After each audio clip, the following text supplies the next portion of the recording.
Ikigai the Japanese secret to a long and happy life एक book है जिसके through author Hector Garcia and Francesc Miralles ikigai के concept explore करते हैं। Ikigai एक Japanese philosophy है जो कि लाइफ में पर्पस एंड फुलफिलमेंट के बारे में है। इस बुक में 10 चैप्टर्स हैं। इस वीडियो में हम 5 चैप्टर कवर करेंगे और बाकी नेक्स्ट वीडियो में। Chapter 1 the search of meaning.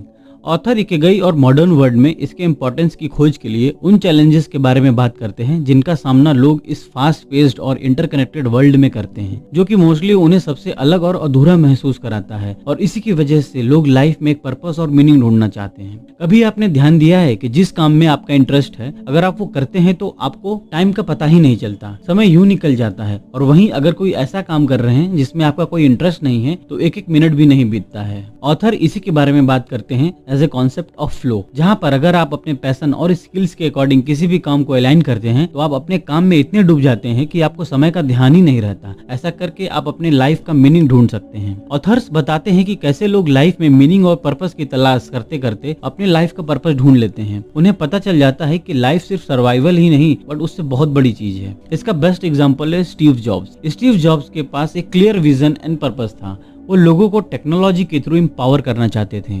उनकी लाइफ को टेक्नोलॉजी के थ्रू ज्यादा क्रिएटिव, एफिशिएंट एंड एंजॉयबल बनाना चाहते थे। उनका मीनिंगफुल इनोवेशन के लिए पैशन इसी बात से दिखता है कि कैसे उन्होंने user friendly and aesthetically pleasing products को डिजाइन किया। Chapter 2 the essence of Ikigai. Ikigai के 4 एलिमेंट्स हैं: what you love, what you are good at, what the world needs and what you can be paid for. और यही 4 elements जब साथ में मिलते हैं तो सेंस ऑफ पर्पस क्रिएट करते हैं, जिससे कि हम एक फुलफिलिंग एंड हैप्पी लाइफ जी सकते हैं। आपको क्या करना सबसे पसंद है और क्या है जिससे आप बहुत पैशनेट हैं, ये आइडेंटिफाई करना बहुत जरूरी है। इसमें आपके इंटरेस्ट, हॉबीज और वो सब आदतें आती हैं जो आपके अंदर एक खुशी और एक्साइटमेंट लाती हैं। ऑथर बताते हैं कि अपने पैशन को ढूंढना और उसको नर्चर करना आपकी लाइफ के अकेलेपन को भर सकता है और आपकी लाइफ को एक डायरेक्शन दे सकता है। आप जिस काम में अच्छे हैं उसमें और बेहतर बनना एक क्रूशियल एस्पेक्ट ऑफ इकिगाई है। अपने स्किल्स को साफ करें तब तक जब तक आप उसमें मास्टर ना हो जाएं। मास्टरी सिर्फ आपके लाइफ में अकम्प्लिशमेंट ही नहीं बल्कि आपका सोसाइटी की तरफ कंट्रीब्यूशन भी बढ़ाता है। मैंने अपने पिछले वीडियो में मास्टरी के बारे में डिटेल में बताया है, जिसका लिंक डिस्क्रिप्शन बॉक्स में है, आप वहां से उसको देख सकते हैं। एसेंस ऑफ इकिगाई का बेस्ट एग्जांपल है मैरी क्यूरी। मैरी क्यूरी को साइंस से प्यार था। अपने पैशन और स्किल से वो उसमें बहुत अच्छी हो चुकी थी। वर्ल्ड को न्यू मेडिसिन और टेक्नोलॉजी में ब्रेक थ्रू इन्वेंशन और डिस्कवरी चाहिए थे और इनकी ground breaking research on radioactivity ही उनकी इकिगाई थी। Chapter 3 starting small. यहाँ पर छोटे से स्टार्ट कर धीरे धीरे अपने इकिगाई को ढूंढने और नर्चर करने की बात हो रही है। कोई भी बड़ी चीज जो कि एवर लास्टिंग चेंज लाती है स्टार्टिंग में छोटे से ही स्टार्ट होती है। इसलिए हमें कोई भी टास्क भले ही वो कितना बड़ा है उसका स्ट्रेस लेने की जगह अपना फोकस एक स्टडी प्रोग्रेस पर करना है। ऑथर्स बताते हैं कि डर और डाउट की वजह से अपने इकिगाई को ढूंढना मुश्किल हो जाता है और इसके लिए टीना टर्नर का एग्जाम्पल देते हैं, जिन्हें queen of rock and roll कहा जाता था। टर्नर ने बहुत छोटे से स्टार्ट किया था। स्टार्टिंग में वो चर्च में गाती थी। जब वो 11 साल की थी तब उनकी माँ अपने अब्यूजिव हस्बैंड के टॉर्चर से बचने के लिए घर छोड़कर चली गई थी। टीना ने एज अ डोमेस्टिक हेल्प भी काम किया but she never lost hope. Turner का छोटे छोटे वेन्यूज, क्लब्स में गाना गाना ही धीरे धीरे उनको सक्सेस की तरफ ले गया। ये चैप्टर हमें परसिस्टेंस और रेजिलियंस का वैल्यू सिखाती है कि हमें ऑब्स्टिकल से डर कर रुकना नहीं है बल्कि छोटे छोटे स्टेप्स लेते रहना है towards our passion. Chapter 4 harmony and sustainability.